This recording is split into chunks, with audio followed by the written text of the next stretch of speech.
ආයිබෝන් යාළුවනේ මම අද ඇවිල්ලා ඉන්නේ මේ කිඹුල්වානා වැව ජලාශයට. ඉතින් මේක කාශ්‍යප රජතුමා විසින් තමයි නිර්මාණය කරලා තියෙන්නේ. අද මහ කන්නට කිරි උතුරනවා. කිරි ඉතිරීමෙන් පස්සේ මේකේ ජලය මුදහැරීම සිද්ධ වෙනවා ගොවි බිම් වලට. ඉතින් මේ හැමදේම ඉදිරි වීඩියෝ වලදී ඔයාලට බලා ගන්න පුළුවන්. ඉතින් මම ඔයාලගෙන් ඉල්ලනවා මේක subscribe කරලා තියාගන්න.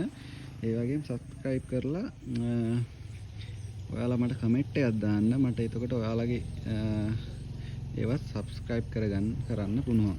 ඉතින් මම ඔයාලට උදව් කරනවා වගේම ඔයාලට මට ඒ උදව් කරලා දෙල යන්න. මේකේ ඉදිරි වීඩියෝ ටික බලන්න. ඔයාලා මාව subscribe කරලා තියාගන්න. කිරි ඉතිරීමේ මංගල්‍යය තියෙනවද? ජලය මුදහැරීම තියෙනවද? හැමදේම ඔයාලට බලා ගන්න